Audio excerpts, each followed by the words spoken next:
لو کان خیرا ما سبقونا الیہ، یہ بڑے لوگ جو ہیں ان کی ذہنیت یہ ہے، ان سے کہا کہ تم یہ دعوت جو علم و بصیرت کی بنیادوں کے اوپر یہ مبنی ہے، نوع انسانی کی منفعت اس کا مقصود ہے، تم اس کی مخالفت کرتے ہو اور دیکھتے ہو کہ یہ دوسرے لوگ جو ہیں وہ کس طرح سے آگے بڑھ چڑھ کر اس کا استقبال کرتے ہیں، اس دعوت کو قبول کر رہے ہیں، تو وہ جو ذہنیت ہوتی ہے نا، کہا کہ یہ لوگ جو ہیں یہ اگر وہ مان بھی لے ہیں تو کیا بات، اگر واقعی یہ بات صحیح ہوتی اور خیر اس میں ہوتا اور ہم سمجھتے کہ یہ بلند نظریہ پیش کرتی ہے، ہم سب سے پہلے اس کو قبول کرتے۔ یہ چیز کہ ہم نے اسے قبول نہیں کیا، اس کی دلالت کرتی ہے، اس بات کی دلیل ہے کہ یہ سچ پر مبنی نہیں ہے، یعنی جسے ہم سچا کہیں وہ سچی بات، جس سے ہم انکار کریں وہ جھوٹی بات، خواہ ساری دنیا اسے کیوں نہ قبول کر لے۔ یعنی عقل و فکر ان کے ذہن میں یہ کہ دولت کے ساتھ اکٹھی ہو کے آتی، حالانکہ تجربہ اور مشاہدہ دنیا کا یہ ہے کہ فطرت ایسی زیادہ بخشائش والی واقعہ نہیں ہوئی ہے، وہ دونوں میں سے ایک ہی چیز دیتی ہے۔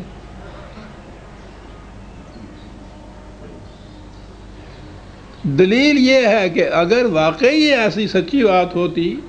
تو یہ لوگ اسے کیوں قبول کرتے، ہم سب سے پہلے قبول کرتے، ہم نے چونکہ اسے قبول نہیں کیا ہے اس لیے یہ سچی ہو ہی نہیں سکتی۔ ٹھیک، پھر وہ پنجابی دی مثل آتی ہے، جی کوٹھی وچ دانے اور کملے بھی سیانے، جس کے گھر میں کھانے کو ہو اس کے پاگل بھی عقل مند اور جوانے ہوتے ہیں۔ وہ ٹھیک بات ہے جی، عقل و فکر، دانش توار، یہ سارا کچھ تو یہ امارت اور دولت کے ساتھ متعلق ہے۔ صاحب غریب آدمی کہاں عقل و فکر کا مالک اور دانش مند ہو سکتا ہے؟ صاحب کہا یہ ہے چیز، ہم نے قبول نہیں کیا اس کو، یہ انہوں نے اگر قبول کر لیا تو یہ اس کی صداقت کی دلیل نہیں ہو سکتا، ہم قبول کرتے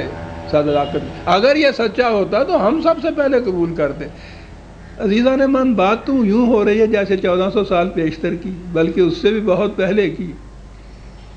اطلاق اس کا آپ دیکھیے کہ احمد تک کے لیے ہوتا چلا جا رہا ہے، وہ انسانی ذہنیت کی بات کر رہا ہے، کسی خاص قوم کی بات نہیں کر رہا۔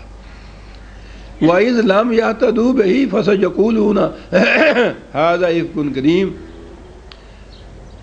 تو چونکہ خود نہیں قبول کیا ہے اس واسطے وہ اس کے متعلق کہتے ہیں کہ یہ کوئی سچائی نہیں ہے، وہی ایک جھوٹی باتیں، افسانے ہیں جو پہلے سے چلے آ رہے ہیں، وہی یہ پیش کر رہا ہے،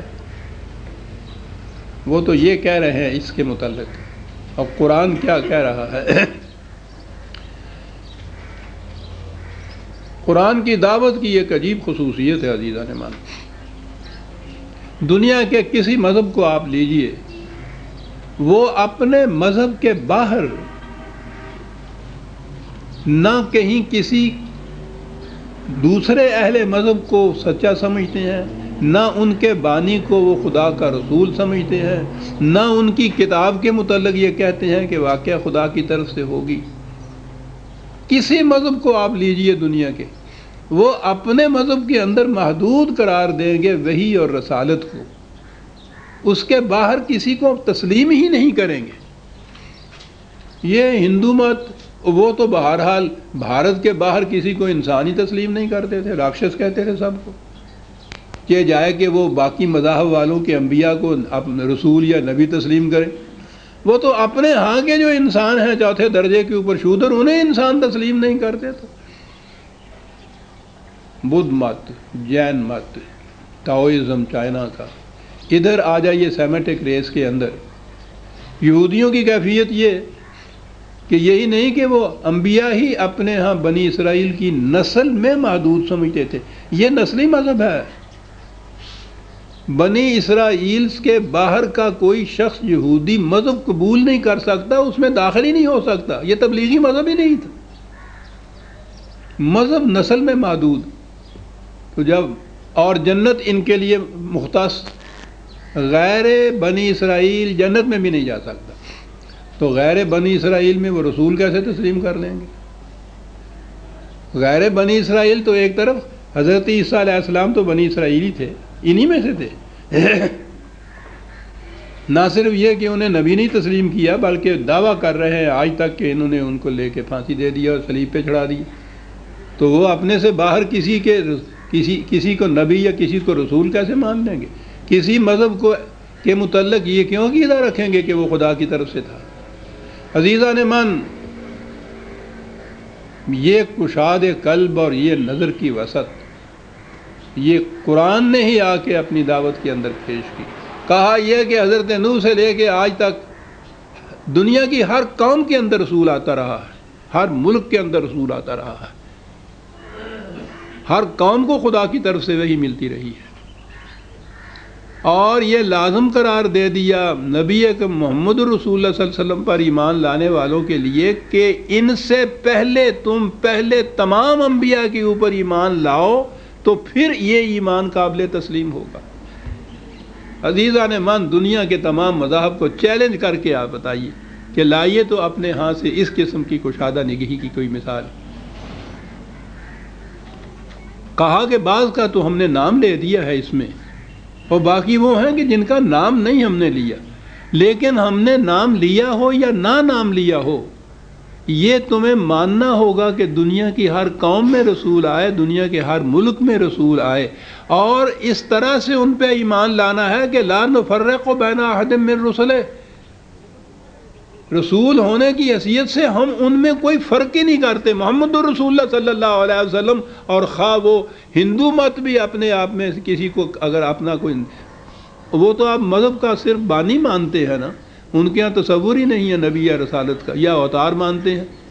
لیکن کوئی بھی ہو، لا نفرق بین احد من رسلہ،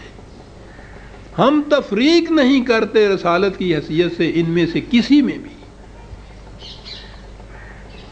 محمد صلی اللہ علیہ وسلم کی رسالت پر ایمان لانے سے پیشتر ان سب کی رسالت پر ایمان لانا اور پھر اس میں تفریق نہ کرنا، یہ ہے دعوت قرآن کی۔ ہے دنیا کا کوئی مذہب جو اس دعوت کی اس کشادہ نگہی کو اس طرح سے پیش کرے؟ اور اسی لیے سب سے زیادہ دنیا میں پرامن اور امن کی دعوت دینے والی جماعت وہ یہی ہو سکتی ہے جس کی کیفیت یہ ہے کہ وہ دوسرے ان کے ہاں کے پیغمبروں کو ان کی رسالت میں، نبی اکرم صلی اللہ علیہ وسلم کی شان میں گستاخیاں کریں کچھ بات، ہم ان کے ہاں کے مذمومہ جو جتنے بھی داعیان مذہب تھے ان کے ہاں کے، خواہ وہ نبیوں کی صف میں آئے یا نہیں آئے قرآن کی روح سے، ہم ان کی شان میں گستاخی کا ایک کلمہ نہیں کہہ سکتے، کیونکہ ہم تو مکلف ہیں اس کے اوپر۔ سب کچھ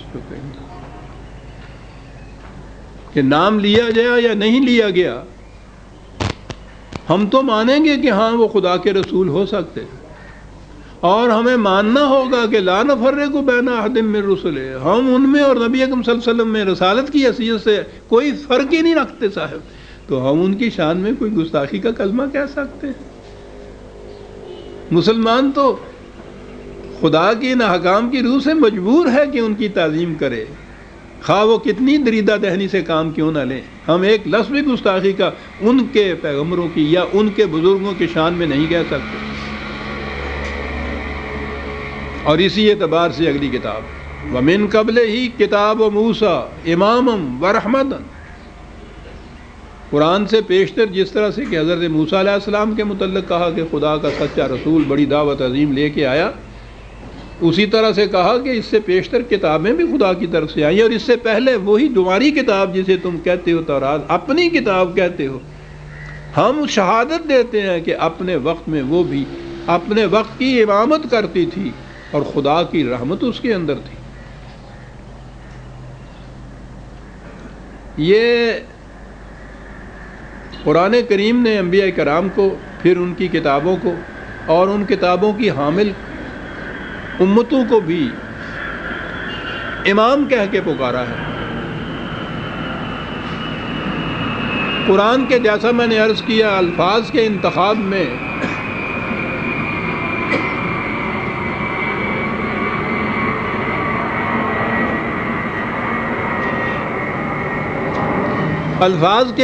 میں بھی اعجاز ہے،